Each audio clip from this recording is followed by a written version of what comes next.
Good morning children, this is the fifth video of first chapter, bricks, beads and bones, and in this video we will discuss about the materials for the craft production, how they procured the materials and how they brought the materials from where and from which place. So as you seen, clay was locally available, clay and a stone was locally available, but stones like timbers and metals had to be procured from outside. And here you can see the bullock carts, the model of a bullock cart, and this is the seal, and on the seal you can see a image of boats. So archaeologists considered, they assumed that these two means of transport they used. The Harappan people used only bullock carts for the land route, and for the sea route they used ships and boats. So one thing you have to remember, all the seals which have been found on the Harappan places, Harappan and Mohenjo-daro, all these seals were made by the steatite stone, and all the weights were made by the chart stone. So you have to remember these 2 points. And as discussed earlier, that's Nageshwar and Balakot, the coastal area, Nageshwar and Balakot, and here the cells were procured from there, from Nageshwar and Balakot.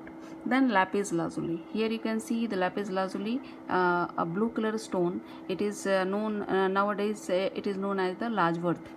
आज के days में भी बहुत use किया जाता है और उसे लाजवर्थ कहा जाता है. And this stone was very popular in Harappan civilisation, and it was brought from the Sortukhai. It was a very far off place in Afghanistan, and from there this stone was brought by the Harappan people. This is jasper, very beautiful stone, pink color stone, and jasper was also used in Harappan civilization.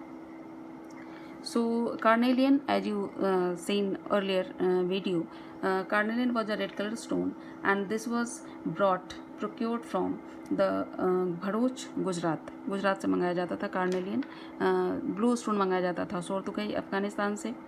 And steatite stone was used for the seals, and it was brought from the Rajasthan, South Rajasthan and northern Gujarat. Metal like copper was brought from Khetri, Rajasthan. So these were the places. Another way to procure stones and metals and woods, they made expeditions. Groups बनाते थे लोगों का और उसे different जगह पे उनको भेजते थे ग्रुप्स को. वो वहाँ जाकर के सेटलमेंट्स बनाते थे, वहाँ की कम्युनिटीज़ से बात करते थे और इस तरह से उनका मोल भाव करके और फिर वो वहाँ से मटेरियल एक्वायर करके और बड़े बड़े शहरों में, मोहनजोदाड़ो, हड़प्पा, लोथल, इस तरह के शहरों में उनको भेजा जाता था. तो by making expeditions they procured material. Then in Khetri area, it was a very important place for procuring copper. So this place the archaeologists considered it as gave the name Ganeshwar Jodhpur culture. Khetri area को archaeologist ने Ganeshwar Jodhpur culture का नाम दिया है, और उनको इससे भी पता चलता है कि गणेश्वर जोधपुर एरिया यानी खेतरी एरिया में इस तरह के बहुत सारे Harappan jars and Harappan artefacts वहाँ पे मिले हैं. So it is possible that the inhabitants of this region supplied copper to the Harappans. इससे पता चलता है कि वहाँ के लोग हड़प्पन्स को कॉपर प्रोवाइड करते थे. अब दूसरा पॉइंट है कि कॉन्टैक्ट विद डिस्टेंट लैंड्स. ये तो इंडिया की बात हो रही थी कि इंडिया में कहाँ कहाँ से प्रोक्योर किया जाता था. अब इंडिया के बाहर कहाँ से मटेरियल प्रोक्योर करते थे. So recent archaeologist suggest that the copper was also probably brought from Oman. ऐसा माना जाता है कि ओमान, अगर आपको याद हो कि 11th क्लास के 4th चैप्टर में आपने देखा था अरेबियन पेनिनसुला, तो अरेबियन पेनिनसुला के सदर्न ईस्टर्न पार्ट में एक जगह है ओमान, जो आजकल के समय में ओमान कहा जाता है, but at that time it was known as Magan. तो मगान के जो कॉपर डिपॉजिट्स थे, तो वहाँ के कॉपर और जो हड़प्पन आर्टिफैक्ट्स मिले हैं, दोनों में निकल के ट्रेसेस पाए गए.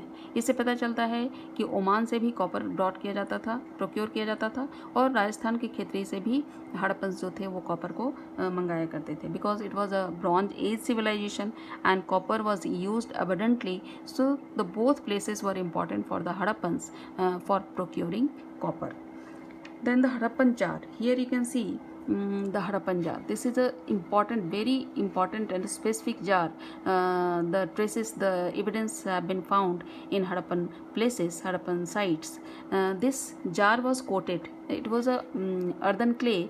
The jar was made by the earthen clay, and a very thick coatings, black coatings were made on the jar.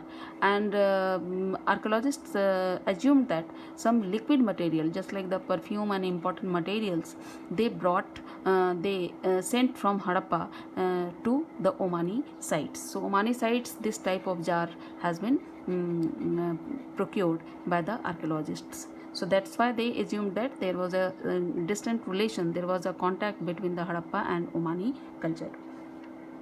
So distinctive type of vessel, a large Harappan jar coated with a thick layer of black clay has been found at Omani sites, and such thick coatings prevents percolation of liquid.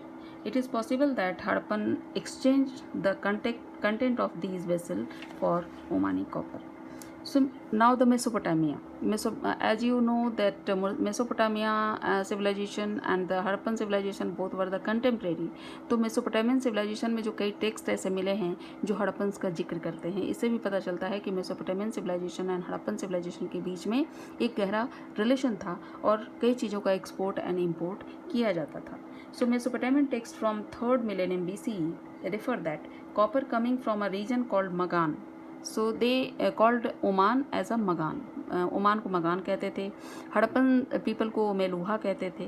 तो इससे वहाँ के text से पता चलता है कि they brought copper from the Oman region called Magan, perhaps a name for Oman, and copper found at Mesopotamian sites also contain traces of निकल.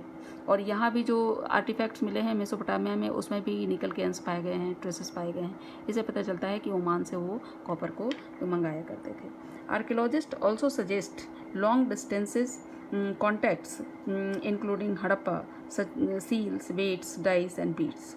वहाँ पे हड़प्पन सील्स, डाइस, वेट्स भी मिले हैं. Mesopotamian text also mention contact with regions named Dilmun.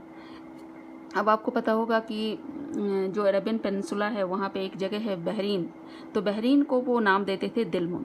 जो Mesopotamian people थे वो Bahrain को दिलमुन के नाम से जानते थे, एंड हड़प्पन को मेलुहा के नाम से और ओमान को मगान के नाम से वो बताते थे, या उन्होंने मेंशन किया है. They mention the products from Meluhha like carnelian, lapis lazuli, copper, gold and variety of wood. इस तरह के सारे गोल्ड, इस तरह के जार, बीट्स, सील्स, वेट्स, ये सारे मेसोपोटामियन साइट्स में हमें मिले हैं. और इससे पता चलता है कि इन दोनों के बीच में कॉन्टैक्ट्स थे एंड रिलेशंस थे, सामान का आदान प्रदान करते थे. So Mesopotamian myth says for Meluha, may your bird be the Haja bird, may its call be heard in the royal palace. में एक मेसोपोटामियन टेक्स्ट में ये मेंशन किया गया है कि मेलुहा ऐसा काश ऐसा हो कि मेलुहा का जो हाजा बर्ड है उसकी आवाज़ मेसोपोटामियन पैलेस में सुनाई दे. तो आर्कियोलॉजिस्ट एज्यूम करते हैं कि हाजा bird was considered as the pickup. So some archaeologists think Haja bird was the peacock, and Mesopotamian texts refer to Meluha as a land of seafarers. Meluha people को Mesopotamian seafarers के नाम से जानते थे. And besides we find depiction of sails and beats on boats, ships and boats on sails. और इससे भी पता चलता है कि जो सेल्स हैं इसके ऊपर जो शिप्स एंड बोट्स के साइन बनाए गए हैं, तो इससे पता चलता है कि जो मेलुहा के हड़प्पन पीपल थे वो बहुत दूर दूर तक की सी वॉयजेस ऑर्गेनाइज किया करते थे. इससे भी उनको मेसोपोटामियन लोग सी फेयरर्स के नाम से जानते हैं, जिनको समुद्र से कभी डर नहीं लगता. तो इस तरह के कॉन्टैक्ट्स थे और इन सारी जगहों से प्रोक्योर करते थे material. So that's enough for this topic. Thank you.